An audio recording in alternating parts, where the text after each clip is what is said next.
Ikaze mfite bakunzi ba BTV Burundi, kaze tubashikiriza amakuru avuga muri w'ikirundi mugamushikirizwe na George Verne Nakimana nuko duhera ku ngingo nkuru ziyagize. Gukingira abarundi baba hanze y'igihugu no gushira mu ngiro politike nshasha ijanye n'ivy'ubutunzi imwe mu migambi igiye kuzokorwa cane muri ayo mezi 6 twabateguriye muri ano makuru. Nayo abarundi basabwa ko vyara bashoboye kurera akwizera ko bazorererwa n'abandi canke bakarererwa n'igihugu navyo twabateguriye. Amakuru saya gusa ayandi ni mukanya samwe kazi.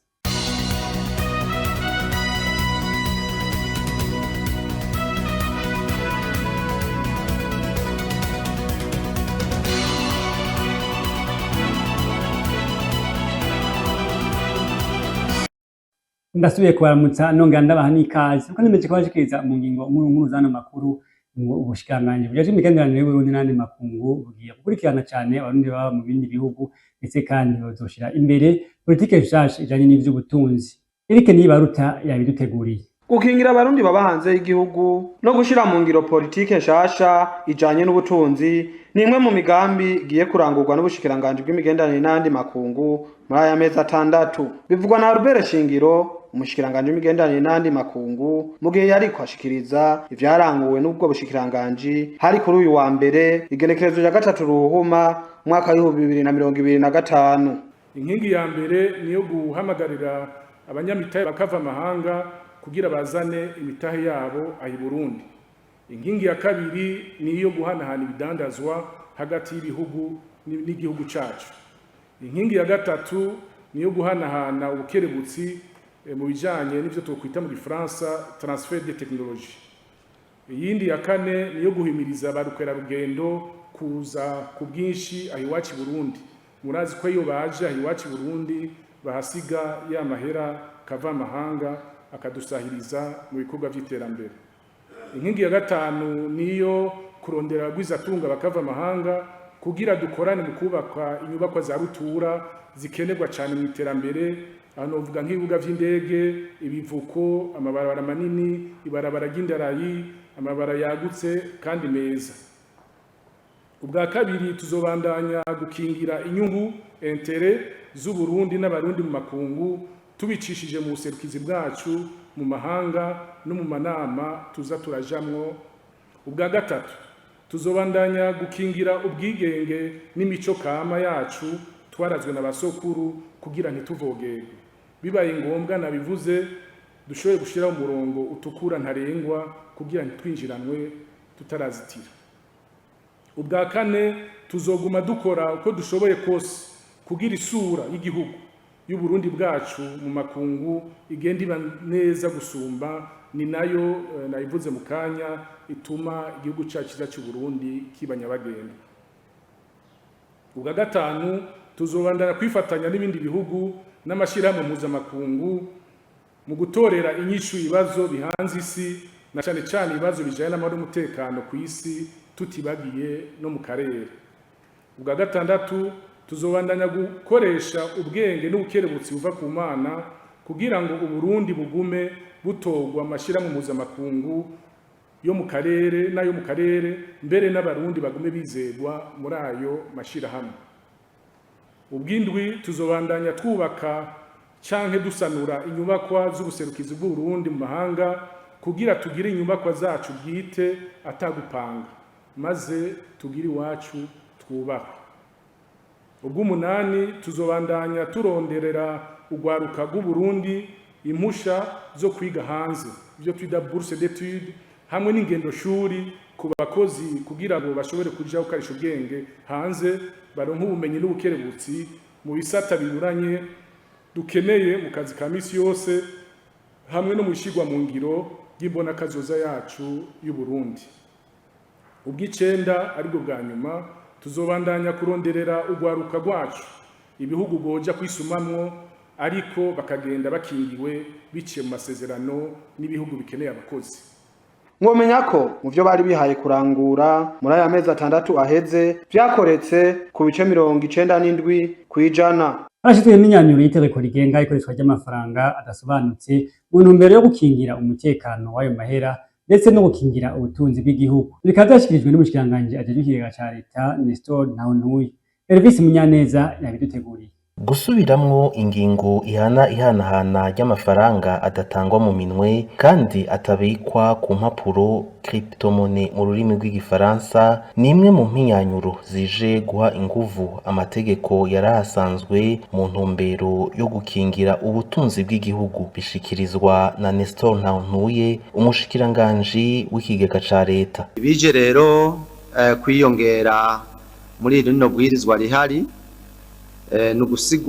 nugusigura neza hisunzwe amategeko mpuzamakungu icaha c'ikoreshwa ry'amafaranga adasobanutse, kuduza ibihano mpanavyaha n'ibihano by'ubutunzi, gushiraho ingingo zihana ivyaha bijanye n'ihanahana ry'amahera adatangwa mu minwe kandi atabikwa mu mpapuro, bimwe bita mu gifaransa cryptomone, guhinyanyura amategeko yo gufashanya ku rwego mpuzamakungu no gushiraho ingingo zidahushanye n'ingingo mpuzamakungu. Hari kandi gushiraho urwego rumwe no kongereza ubushobozi inzego zibijejwe. Kuri ivyo rero harategerezwa kubaho inyigisho zijanye kandi ndetse zihuye n'ibihe ndetse no kongereza uburyo muri ivyo bikorwa.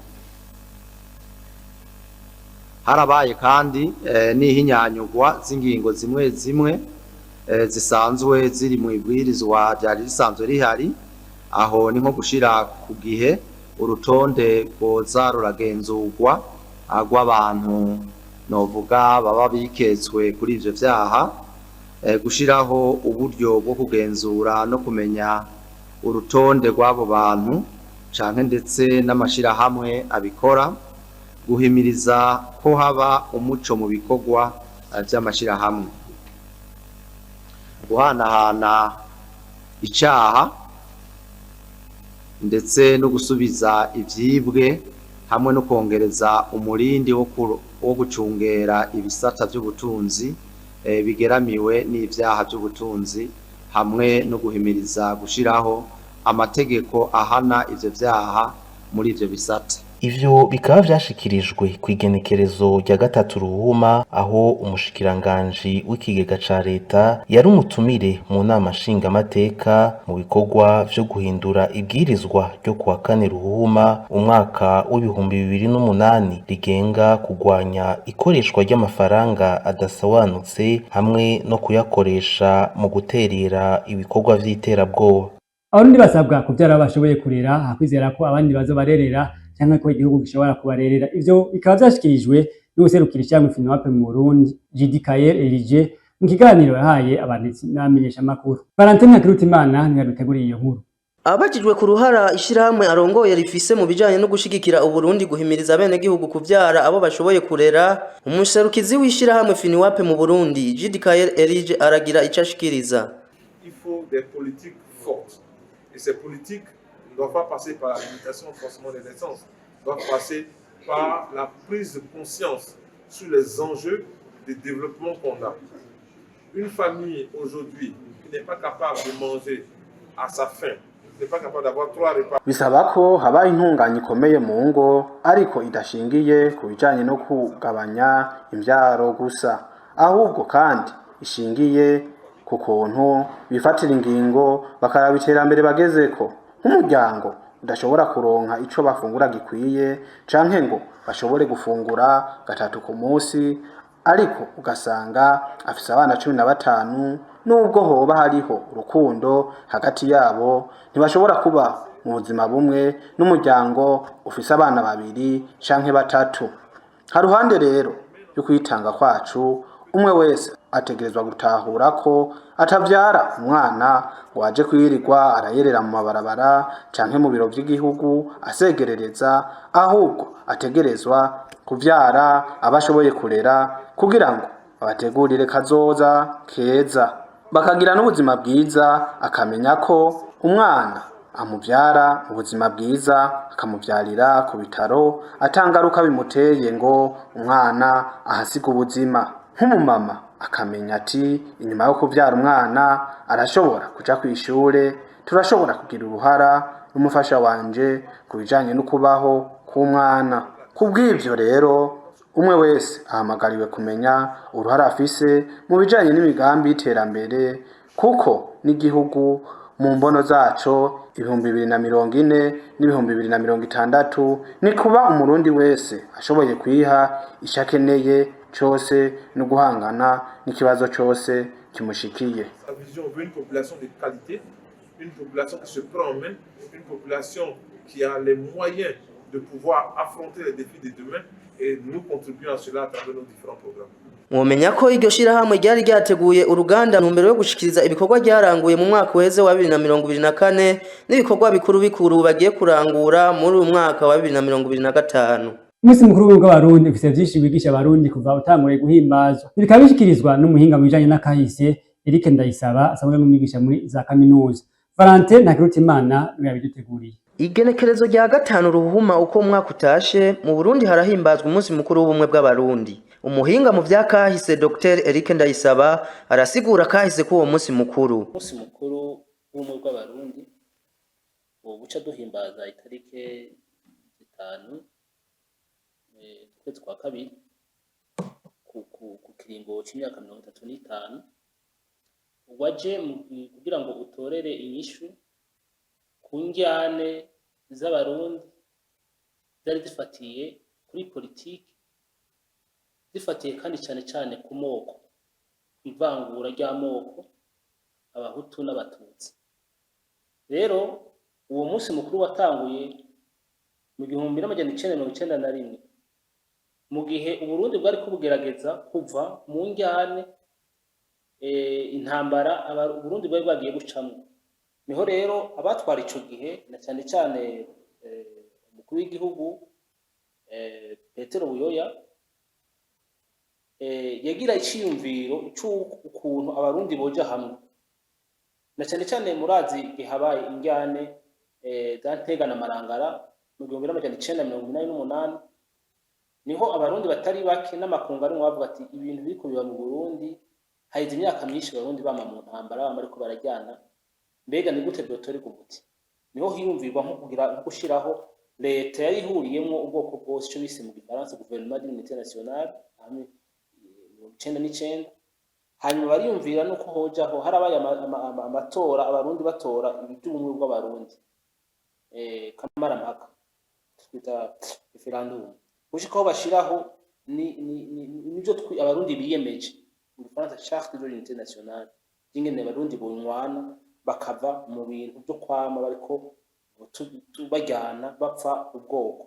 Uwo muhinga mu vyakahise Dr. Eric Ndayisaba arashikiriza icatumye uwo munsi mukuru ubaho. Umunsi mukuru wagiyeho kugira ngo abantu tuse twibukanya yuko tugomba kuba abarundi imbere yuko tuba abahutu batutsi abatwa cyangwa abandi tuba abarundi, ko dushobora gutorera umuti ibibazo byacu biciye mu mahoro, biciye mu kumvikana, biciye mu gusangira ubutegetsi cyangwa ibindi dufise tutarinze kujyana tutarinze kuja mu Rwanda. Tubibutse ko haheze imyaka 34 hatanguye guhimbazwa uwo munsi mukuru mu gihugu c'u Burundi. Mbere kurangiza amakuru yacu reka tubande tubashikiriza yavuga mu makungu. Ibihuhusi binyiganyiza isi byaradutse mu gihugu c'u Bugiriki kuva ku munsi w'Imana. Ivyo bikaba byatangujwe mu izinga ryo kwakira Kristade riri aho bakirira ingenzi. Ukunyiganyiza kw'isi kukaba kwapimiwe mu kiyaga citwa Eje ku munsi wa kabiri igihe c'isaha 10:45 mu masaha y'ico gihugu. Ikigo kiraba ibirere co muri ico gihugu cemeje ko habaye nyamugigima rungana na 4.9 ku mutaga w'ejo haheze. Umushikiranganje wa mbere w'Ubugiriki akaba yahumurije abenegihugu ko ubutegetsi bugiye guhangana n'iyo nyamugigima. Amakuru y'abajejwe intwaro avuga ko naho umushikiranganje yabahumurije abantu bashika 6,000 bamaze gupfa mu izinga rya Santore mu kiringo c'amasaha 48 bahunze nyamugigima zibandanya kuba muri iryo zinga no mu micungararo yaryo. Ivyo bikaba bituma abantu bahaba badatekana. Iyo nyamugigima ikaba yabaye mu izinga rya Santore hamwe no mu izinga vyegeranye na Anif nayo nyene isanzwe yakira ingenzi. Mwamenya ko amashure yugawe n'indege zari zitekanijwe kuguruka zahagaritswe. Tubandaye n'amakuru avugwa mu Bufaransa. Uwutunganya amaresi Christophe Rougia yaragiriwe ivyaha vy'ihohotera bishingiye ku gitsina. Ivyo vyaha vyakorewe umukinyi w'amaresi Adel Aener, akaba yari afise imyaka iri hagati ya 12 na 14. Christophe yari yaciriwe ikiringo c'imyaka 4 yo gupfungwa. Abakoresheje igikoresho cerekana ko yakoze icaha biciye mu mashusho. Uwahoze ari umukinyi akaba afise imyaka 35, aboneka ko afise ishavu. Inyuma y'iminota mikeyi yaguma yiremesha. Christophe akaba afise imyaka 60 y'amavuko, akaba yifashe nk'uko yifashe igihe yari mu rubanza muri Kigarama. Nuko ayo makuru avugwa mu makungu duce turangiza amakuru twariko turabashikiriza, kandi abashimiye mwebwe mwese mudengeje nakurikirana amakuru yacu, babifuriza kubana nyamururanirwa mu bijanye n'umubanyu naho utaha murakoze.